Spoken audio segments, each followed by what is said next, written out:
حدثت هذه القصة في أمريكا. كان هناك شخص يدعى هارلاند ديفيد ساندرز، ولد في 9 من شهر سبتمبر لعام 1990 ميلاديا. ولد ببلدة صغيرة تسمى هنريفيل والتابعة لولاية إنديانا الأمريكية. وعندما بلغ 6 سنوات من عمره فارق والده الحياة، وقد كان والده يعمل بأحد مناجم الفحم. خرجت والدته للعمل مضطرة لتعول أسرتها، فكان لزاما على ساندرز أن يهتم بكل شؤون أسرته لانشغال والدته بالعمل خارجا. كان لديه أخ أصغر يبلغ من العمر 3 سنوات وأخت رضيعة. كان ساندرز يقوم بكافة الأعمال المنزلية، حتى أنه كان يطهو بعض أنواع الأكلات الخفيفة بناء على وصفات والدته. وعندما بلغ 7 من عمره كان قد أجاد بالفعل العديد من الأكلات الشهية، ومن ضمنها الدجاج المقلي. ولكن لم تكن هذه كل معاناة الطفل الصغير ساندرز، بل توجب عليه العمل بعدة وظائف متعددة عندما كان صغيرا في العمر.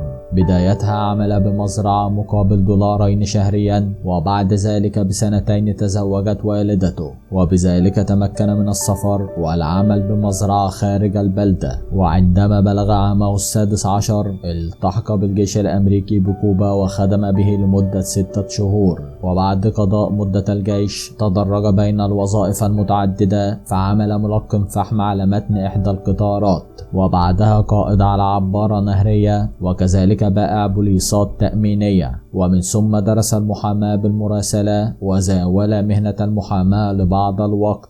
بعدها عمل بائع إطارات للسيارات ومديرا لمحطات الوقود. ساندرز هو نفسه ذلك الرجل العجوز ذو الشيب الأبيض الذي وضعت صورته على أشهر محلات وجبات الدجاج المقلي الشهي ذو المذاق الخاص. ذلك الرجل العجوز نفسه كانت رحلة حياته مليئة ومعبأة بالمصاعب والعثرات. في عامه 40 كان يطهو قطع الدجاج، وكان يبيعها للمارين بمحطة الوقود التي كان يديرها. وكان من يشتري منه يجلس بغرفة نوم الموجودة بالمحطة ليأكل دجاجه. اتسعت شهرته بذلك الدجاج المقلي على نطاق واسع. كانت محطة الوقود هذه بمدينة كوربين بولاية كنتاكي. وعندما اتسعت شهرته كان الناس يأتون إليه لتناول دجاجه فقط وليس للوقود، وبذلك تمكن من العمل ككبير الطهاة بالمطعم الذي يقع بالجهة الأخرى لمحطة الوقود، والذي يتسع لقرابة 142 شخصا.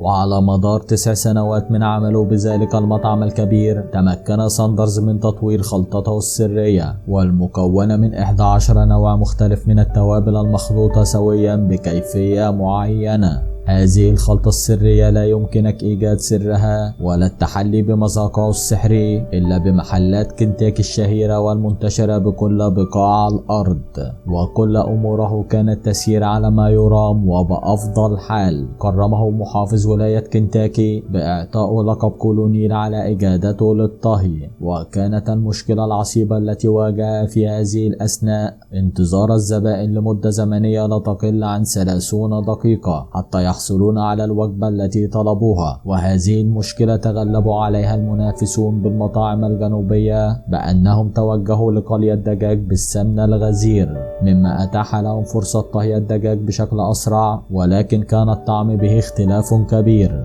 لم ييأس ساندرز ولم يقف عند هذه المعضلة، بل عمل على تعديل الأواني بمطبخه، وعمل على طهي دجاجه بكيفية ضغط الهواء للإسراع من الانتهاء من عملية الطهي في أقل وقت ممكن. عمل جاهدا على تعديل أواني الطهي باستخدام ضغط الهواء بها حتى لا يؤثر على طعم دجاجه الخاص، وبالفعل نجح في ذلك وحصل على إرضاء زبائنه بكل تأكيد، واستطاع خدمة جميع زبائنه في أسرع وقت وتقديم كل ما يحتاجون إليه. وجاءت المشكلة الأكبر على الإطلاق، لقد تم تحويل الطريق العام، فلم يعد أحدا من زبائنه يمر على مطعمه. وبعدما ابتسمت له الحياة من جديد، وفي عز ابتسامتها تحول كل شيء للضد ونقيضه. انصرف عنه الزبائن ولم يعد أحد يأتي إليه. اضطر ساندرز لبيع كل ممتلكاته بالمزاد، وبعدما قام بتسديد كافة ديونه وكافة الفواتير وجد نفسه متقاعدا بالمنزل في انتظار راتب التأمين الحكومي، والذي كان يعادل حينها 105 دولارا أمريكيا، وكان حينها عمره 65 عاما. وأول راتب استلمه من المعاشات الحكومية أمسك به في يده وجلس يفكر جيدا في الأمر،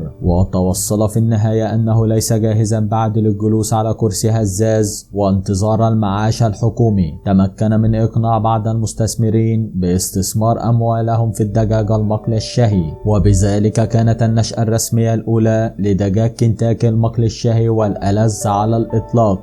وكانت هذه البداية الجديدة في عام 1952 ميلاديا. قرر ذلك الرجل المصر على النجاح أن يطهو دجاجه الخاص على طريقته الخاصة، ويرتحل بسيارته موزعا دجاجه المقلي على المطاعم بالأرجاء والعاملين بها، وإذا جاءت النتيجة إيجابية يبيعهم دجاجه لقاء مقابل مادي على كل قطعة دجاج يبيعونها بمطاعمهم للزبائن. وبعد مرور 12 عاما من العمل الشاق والإصرار والتفاني في العمل، أحرزت نتيجة ذلك أنه كان قد أصبح أكثر من 600 مطعم بالولايات المتحدة الأمريكية وكندا يبيعون دجاج الكولونيل. وعندما وصل به العمر لسن 77 عاما قرر أن يبيع كل ما يملك لمجموعة من المستثمرين مقابل $2 مليون أمريكيا. وقد باع للمستثمرين بالفعل، ومن ضمنهم كان مستثمرا انتخب فيما بعد محافظا لولاية كنتاكي، وكان هناك شرطا واحدا أن يكون هو المتحدث الرسمي للشركة، وظهوره بزيه الأبيض المشهود به والمتعارف به في إعلانات دعائية باسم الشركة ولمدة عقد كامل من الزمن. كتب خلال هذه الفترة ساندرز كتابه الشهير والذي أسماه الحياة التي عرفتها كانت شهية بدرجة تدفعك للعق أصابعك. وهذه الجملة الدعائية التي استخدمت في ترويج منتج دجاج كنتاكي لذلك استخدمها ككناية. وتم نشر كتابه في عام 1974 ميلاديا. وبالتطويرات الجديدة التي أدخلها المستثمرون الجدد على الشركة أصبحت شركة مدرجة بالبورصة بعدما نمت كثيرا بوقت قياسي في عام 1966 ميلاديا. أما في عام 1971 ميلاديا بيعت الشركة للمرة الثانية بمبلغ 285 مليون دولارا. وفي عام 1986 ميلاديا بيعت الشركة لبيبسي مقابل 840 مليون دولار. وفي عام 1991 ميلاديا تغير اسم الشركة من دجاج كنتاكي المقلي إلى الأحرف الأولى الثلاثة KFC، وذلك لإتاحة الفرصة لبيع العديد من أنواع الأطعمة بخلاف الدجاج المقلي. واليوم يعمل أكثر من 33 ألف موظف بجميع فروع كنتاكي، والتي تنتشر بأكثر من 100 دولة حول العالم. مرض ساندرز بمرض اللوكيميا والذي يعرف بسرطان الدم، وقضى نحبه بسن يناهز 90 عاما. كان العجوز قبل أن يقضي نحبه قطع مسافة أكثر من 250 ميلا ليزور كل فروع محلات كنتاكي، والتي باتت أشهر من نار على العالم حينها. وحتى يومنا هذا لم يعرف أحد الخلطة السرية الخاصة بدجاج كنتاكي الشهي والمرغوب به بكل بلدان العالم. بقيت الخلطة سرا ومن أشهر الأسرار التجارية المحافظ عليها. شكرا لكم مشاهدي قناتنا الكرام، وإلى اللقاء.